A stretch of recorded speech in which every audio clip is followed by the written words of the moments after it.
मैं फिर से जन्म ले चुका हूँ। उस दिन पर वापस जब सुकिंग के बाप ने मेरे मुंह पर 10 मिलियन युआन का चेक पटका था। पिछली जिंदगी में मैंने वो चेक फाड़ दिया था और बदले में मुझे सिर्फ उसके लबों पर एक ठंडी तिरस्कार भरी स्माइल मिली और सूजियांगों की बर्फ जैसी जम चुकी निगाहें। उसके बाद के 10 साल मैं धूल की तरह जीता रहा, उसकी परछाई के पीछे भागता रहा और आखिर एक बिजनेस बैंक्वेट में उसे बचाने के लिए मैं एक अंधेरी गली में दुश्मन द्वारा चाकू मारकर मारा गया। मरते वक्त भी आखिरी चीज जो मैंने देखी वो उसका वही इमोशनलेस चेहरा था, जैसे मैं कोई अनजान बेमतलब इंसान हूँ।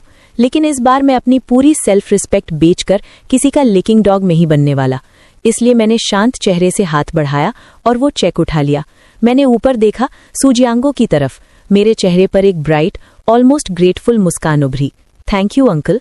आवाज तेज नहीं थी, लेकिन उस लग्जूरियस वीआईपी रूम में ऐसे गूंजी जैसे किसी ने आसमान फाड़ दिया हो। सूजियांगो ने जितनी बातें पहले से दिमाग में तैयार कर रखी थी, सब उसके गले में अटक गई। उसका पूरा सम्मानित कड़क चेहरा अचानक शौक में बदल गया। उसे शायद लगा होगा कि मैं 100 तरीकों से इनकार करूंगा, लेकिन उसने कभी इमेजिन नहीं किया होगा कि मैं मुस्कुराकर थैंक यू बोल दूंगा। उसके बगल में खड़ा श्याओ, जिसके चेहरे पर पहले मॉकिंग स्माइल थी, वो भी फ्रीज हो गया, जैसे किसी ने गले में हाथ डालकर उसे रोक दिया हो। और सुकिंग किंग, वो आइस गॉडेस जो कभी अपनी इमोशंस दिखाती ही नहीं, उसकी पत्थर जैसी जमी हुई एक्सप्रेशन पर पहली बार एक हल्की सी दरार पड़ी। उसकी प्यूपिल सिकुड़ी, होंठ खुले, पर आवाज नहीं निकली। मैंने चेक को बड़े प्यार से फोल्ड किया, अपनी फीकी पड़ी जीन्स की जेब में रखा, फिर खड़ा होकर सूजियांगो को हल्का सा झुककर बोला, अंकल, आज से मैं सू को बिल्कुल भी परेशानी नहीं दूंगा। फिर मैंने सुकिंग की तरफ देखा। पिछले 3 साल तुमको डिस्टर्ब किया, उसके लिए सॉरी। तुम्हारी लाइफ ब्राइट और स्मूथ रहे, यही दुआ है। सुकिंग का शरीर एक झटके से हल्का सा कांपा। पहली बार उसने सच में मुझे देखा। उसकी आंखों में अब ठंड नहीं थी, बल्कि एक गहरी अटल डिसबिलीफ थी। मैं मुड़ा और बाहर निकलने लगा। तभी पीछे से आवाज आई, चैनान, मुझे लगा था तुम में थोड़ी हिम्मत होगी, बट टर्न्स आउट तुम बस एक कमजोर इंसान हो जो पैसे देखते ही झुक जाता है। 10 इयर्स की फीलिंग्स को 10 मिलियन युआन में बेच दिया। पैथेटिक। मेरे कदम बस एक पल के लिए रुके। पिछली जिंदगी में यही लाइन सुनकर मैं पागल की तरह उस पर टूट पड़ा था और उसके बॉडीगार्ड्स ने मुझे आधा मरा कर दिया था। लेकिन इस बार मैं बस धीरे से मुड़ा। मेरी आंखों में गुस्सा नहीं था, सिर्फ हल्की सी दया थी। सेकंड यंग मास्टर, तुम मजाक कर रहे हो। पहली बात, 10 साल नहीं, 13 साल। दूसरी बात, ये फीलिंग्स नहीं थी, ये मेरी एक तरफा ऑब्सेशन थी। तीसरी बात, ये बेचना नहीं है। आपके पिता ने मेरे 3 साल की मेहनत का सही कॉम्पेंसेशन दिया है। आखिर लिकिंग डॉग बनने में भी टाइम और एफर्ट लगता है ना। 10 मिलियन परफेक्ट अमाउंट है। मैंने वीआईपी रूम का भारी वुडन डोर खोला और बिना पीछे देखे बाहर निकल गया। पीछे बस डेड साइलेंस बचा था। होटल से निकलकर जब सनलाइट मेरी आंखों पर पड़ी तो थोड़ी चुभी। मैंने चेक निकाला, उन नंबरों को देखा। इतने रियल की रोना आ जाए। To hell with love, to hell with self respect. एक बार अंधेरा जी चुका हूं, अब इस बार किसी से प्यार नहीं, अब पैसा। मैं तुरंत बैंक नहीं गया। इतना पुराना सूजियांगो कहीं चेक पर होल्ड न लगा दे या नकली चेक देकर मुझे बेवकूफ न बनाए। मैं उसकी चाल जानता हूं। मैं टैक्सी लेकर अपने स्लम वाले किराए के कमरे पहुंचा।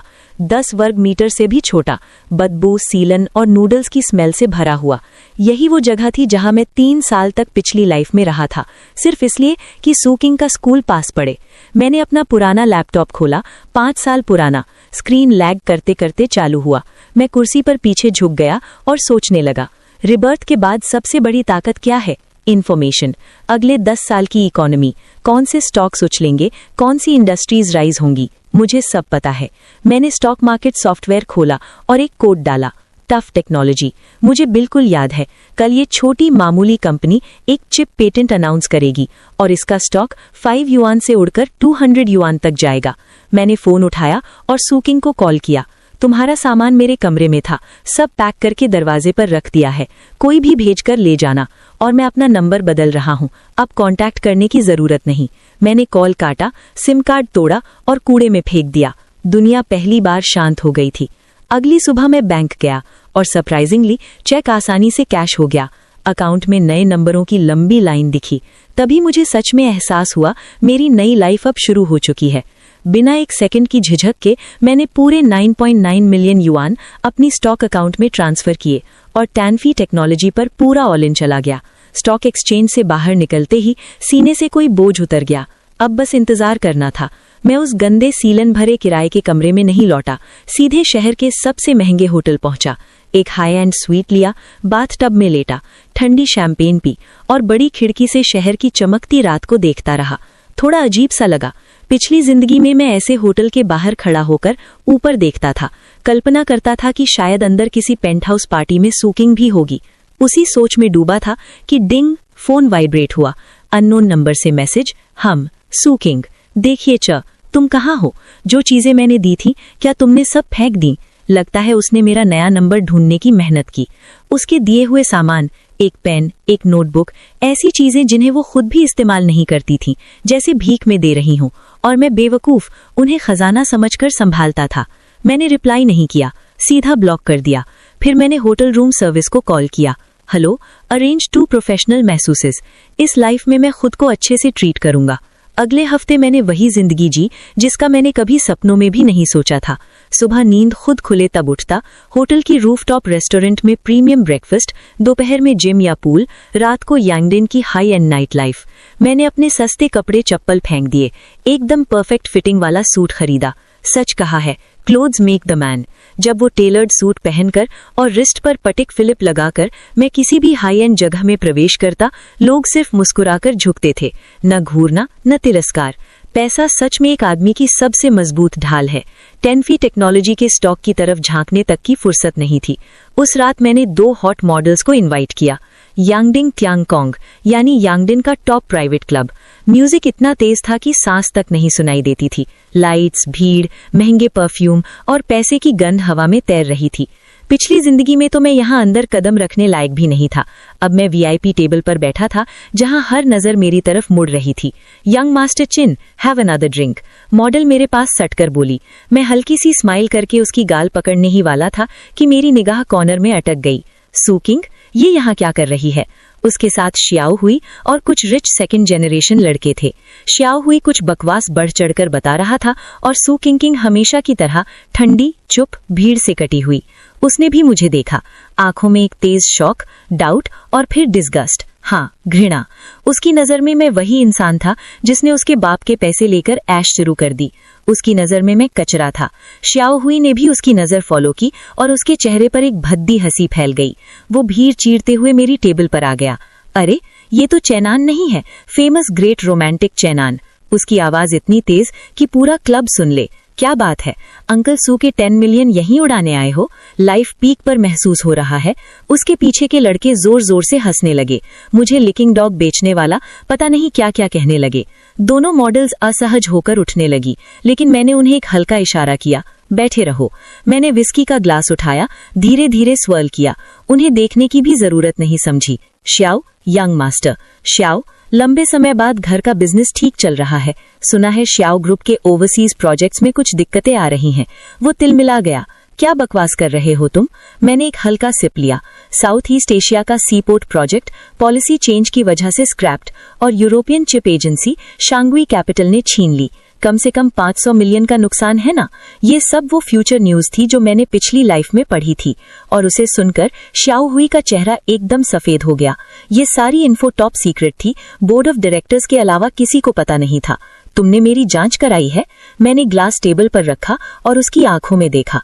यंग मास्टर श्याओ, तुम खुद को बहुत ज्यादा समझने लगे हो। तुम उस लायक भी नहीं। मैं खड़ा हुआ। वो आधा सिर छोटा लगता था। मैंने ऊपर से उसे देखा। पहले अपनी कंपनी के लॉसेस संभालो, हर किसी को काटने के लिए भौंकते मत फिरो। पूरे क्लब की हंसी धीरे धीरे गायब हो गई। एटमॉस्फेयर बदल चुका था। श्याओ हुई का चेहरा सफेद से लाल फिर पीला हो गया। एक शब्द नहीं निकला उससे। मैंने उसकी तरफ भी नहीं देखा। वॉलेट से नकदी निकाली, टेबल पर रखी। थैंक्स लेडीज, कैब लेकर घर चले जाना। फिर मैंने अपना सूट ठीक किया, कॉलर सीधी की और उसकी तरफ देखकर आगे बढ़ गया। सू किंग के पास पहुंचकर बस 1 सेकंड रुका। उसकी आंखों में शौक उससे भी ज्यादा गहरा था। शायद वो समझ ही नहीं पा रही थी कि कुछ दिनों पहले का वो गरीब दबा कुचला लड़का आज इतना ठंडा, शार्प और अपरिचित कैसे हो गया। मैंने हल्की सी मीनिंगफुल स्माइल दी। क्लासमेट सू, लोगों को पहचानना सीखो। और मैं चल दिया। पीछे बस हैरान चेहरों की भीड़ और मेरे कदमों की ठंडक रह गई। समस्या ये नहीं कि तुम पहुंच से बाहर हो। समस्या ये है कि अब मैं ऊपर देखने की मेहनत भी नहीं करता। क्लब से निकलकर मैं होटल नहीं लौटा, सीधा एयरपोर्ट की तरफ गाड़ी मोड़ दी। युनचांग, ये शहर मेरी पिछली जिंदगी के हर दर्द की जड़ था। अब जब मुझे मेरा पहला बड़ा पैसा मिल चुका था तो यहाँ रुकने का कोई मतलब नहीं था। सुबह होते ही फ्लाइट उड़ चुकी थी। डेस्टिनेशन मोडू, वो इंटरनेशनल सिटी जो सोने और मौकों से भरी हुई है। फर्स्ट क्लास की सीट पर लेटकर मैंने फोन बंद किया और गहरी नींद में डूब गया। आंख खुली तो प्लेन हुडोंग इंटरनेशनल एयरपोर्ट में उतर चुका था। एयरपोर्ट के बाहर कदम रखते ही मोडू की हवाओं में जो खतरनाक सी आजादी थी वो किसी योद्धा की नई शुरुआत जैसी लगी। मैं कोई घर खरीदने नहीं भागा, सीधे थॉमसन रिवेरा हंगपू रिवर के किनारे की सबसे लग्जरी सर्विस अपार्टमेंट में एक लॉन्ग टर्म स्वीट ले लिया। 360 डिग्री के कांच की खिड़की से नीचे की तरफ बंड की रात चमक रही थी और मुझे एहसास हुआ यही असली स्टेज है मेरा। अगले दिन मार्केट खुलते ही मेरे ब्रोकर का फोन आया। उसकी आवाज कांप रही थी। मिस्टर चेन, वो ऊपर लॉक हो दिया। 10 फेड टेक्नोलॉजी ने अपर सर्किट मार दिया। मैंने बिना एक्साइटमेंट के कहा, होल्ड, 150 के नीचे मत छूना। फोन काटकर मैं अपनी नई मूव की प्लानिंग में लग गया। स्टॉक्स बस तेज पैसा है, स्टेबल फाउंडेशन नहीं। मुझे अपना एम्पायर बनाना था, एक ऐसा बिजनेस किंगडम जो समय के साथ सिर्फ बढ़े। पिछली जिंदगी की यादों के आधार पर मुझे पता था आने वाले सालों में 3 सेक्टर दुनिया पलट देंगे: इंटरनेट, टेक, हेल्थ केयर और न्यू एनर्जी कार्स और आर्टिफिशियल इंटेलिजेंस। पूरा 1 हफ्ता मैंने बैठकर एक डिटेल्ड बिजनेस प्लान बनाया। मैं उन फ्यूचर स्टार्टअप्स में इन्वेस्ट करने के लिए अपनी इन्वेस्टमेंट फर्म बनाने वाला था। 1 महीने बाद 10 फेड टेक्नोलॉजी बिल्कुल मेरी कैलकुलेशन के हिसाब से $5 से उड़कर $150 पर जा धका। मेरी 9.9 मिलियन की रकम सीधे 300 मिलियन के पास पहुंच गई। मैंने जीरो हेजिटेशन के साथ सारी शेयर्स बेच दी, प्रॉफिट सिक्योर कर लिया और उसी दिन वांगचो कैपिटल का जन्म हुआ। मोडू के ग्लोबल फाइनेंशियल सेंटर लुजियाजी की टॉप फ्लोर पर हमारा ऑफिस सेट हो गया। मैंने मार्केट से टॉप एनालिस्ट्स और ट्रेडर्स को इंडस्ट्री से कहीं ऊंची सैलरीज देकर हायर करना शुरू किया। पहले तो सब मुझे देखकर शक करते थे, 20 से 22 साल का लड़का और इन्वेस्टमेंट फर्म का ओनर। लेकिन फिर 3 बार मैंने यूएस स्टॉक मार्केट क्रैश पहले से प्रिडिक्ट किया और टीम को लीड करके शॉर्ट सेल करवाया। एक दिन में $50 मिलियन कमाए। उसके बाद उनकी नजरें बदल गई। शक, रिस्पेक्ट और आखिर में वर्शिप। उनकी नजरों में मैं बॉस नहीं, एक गॉड था। मेरी जिंदगी मीटिंग्स, डील्स, रिपोर्ट्स और बड़े लोगों से मिलने में उलझती चली गई।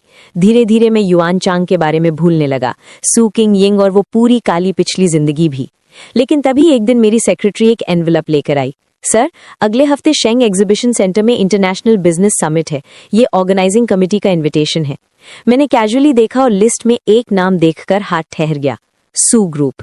एक डरावने साए की तरह फिर सामने। रिजेक्ट कर दो। सेक्रेटरी हिचकिचाई। सर, ये बहुत बड़ा समिट है, ग्लोबल टॉप 500 कंपनियों का आधा हिस्सा आ रहा है और ऑर्गेनाइजिंग कमेटी के मिस्टर ली ने स्पेसिफिकली आपकी प्रेजेंस मांगी है। मिस्टर ली, हांगकांग के सबसे बड़े बिजनेसमैन का बेटा, इस समिट का मुख्य ऑर्गेनाइजर। पिछली लाइफ में मैंने इन्हें सिर्फ न्यूज में देखा था, अब ये मुझे बुला रहे हैं। लगता है वांगचो कैपिटल की रेपुटेशन मोडू से बाहर तक पहुंच गई थी। ठीक है, चलते हैं, देखते हैं सू फैमिली के चेहरे कैसे गिरते हैं। और हाँ, मैं उनके लिए एक बड़ा गिफ्ट तैयार कर चुका था। 1 हफ्ते बाद मैं फ्लाइट से समिट वेन्यू पहुंचा। हॉल में घुसते ही जोर से किसी ने मेरा कॉलर पकड़ा। शाओ होए। उसकी आंखों में खून उतर आया था, चेहरा ऐसा कि जैसे जुआ खेलकर सब गंवा चुका हो। चन, तूने क्या किया? मेरे शाओ फैमिली का सी पॉट प्रोजेक्ट कैसे रुक गया? तूने किया है ना, बोल। उसका हाथ कांप रहा था, वो लगभग टूट चुका था। आधे महीने पहले यही लड़का दिमाग हवा में लेकर घूमता था। आज मेरे सामने एक थरथराता हुआ मजाक था। मैं शांत था, इतना शांत कि खुद को भी अजीब लगा। यंग मास्टर शाओ, ये सूट बहुत महंगा है, अब शायद तुम इसे रिप्लेस भी ना कर पाओ। मैंने उसका हाथ पकड़ा और हल्का ट्विस्ट दिया। वो दर्द से चीखा और मेरा कॉलर छोड़कर पीछे गिर पड़ा। मैंने अपना सूट स्ट्रेट किया। ये एहसास कंट्रोल का मेरी पिछली जिंदगी की भीख मांगती शर्म से 100 गुना बेहतर था। वो हांफते हुए बोला, वांगचाओ कैपिटल, ये कैपिटल आया कहाँ से? तुम्हें मेरे परिवार के सीक्रेट्स कैसे पता चले? मैं हल्के से मुस्कुराया। उस 10 मिलियन के लिए अंकल सू का शुक्रिया करो। उसी ने मुझे 10 फेड टेक्नोलॉजी खरीदने लायक बनाया। उसी ने तुम्हारे शाओ फैमिली की कब्र की पहली मिट्टी खुद डाली। शाओ हुए का चेहरा सफेद पड़ गया। जिस ह्यूमिलिएशन से उसके बाप ने मुझे कुचला था, वही ह्यूमिलिएशन आज उनकी तबाही की वजह बन गई थी। उसी समय भीड़ से एक लड़की बाहर आई, सफेद ड्रेस, ठंडी आंखें और हैरानी से भरी निगाहें। सू किंग। उसकी आंखों में शौक था। चन, क्या तुम्हें इतना रूथलेस होना जरूरी है? मैंने उसकी तरफ देखा, उस चेहरे की तरफ जिसे मैं 10 साल तक भगवान की तरह पूजा करता था, लेकिन अब दिल में एक कण भर भी हलचल नहीं थी। Miss Sue, business is war. जब शाओ हुई मुझे दबा रहा था, तब तुम्हें रूथलेस नहीं लगा था? सू किंग के होंठ हल्के से हिले, पर उसके मुंह से एक भी वर्ड नहीं निकला। मैं उसकी तरफ देखा भी नहीं और सबकी निगाहों के बीच सीधे बैंक्वेट हॉल में अंदर वीआईपी एरिया की तरफ बढ़ गया। Stop barking like a mad dog. अब तुम मेरे लेवल की अपोनेंट भी नहीं रही। मैं मिस्टर ली की तरफ बढ़ा, हांगकांग के रिचेस्ट मैन का बेटा। हमने धीरे से ग्लासेस क्लिंक किए। दूसरी तरफ शाओ हुई जमीन पर गिर पड़ा था और उसके चारों ओर की फुसफुसाहटी उसे समुद्र की लहरों की तरह निगल रही थी। वाईपी एरिया में सिर्फ ग्लास में टकराती आइस क्यूब्स की आवाज थी। मिस्टर ली मेरे सामने बैठे थे, उनकी आंखों में साफ एडमिरेशन झलक रही थी। बातचीत बहुत स्मूथ चली। वोंगचो कैपिटल और ली ग्रुप एक साथ मिलकर नई एनर्जी प्रोजेक्ट डेवलप करेंगे।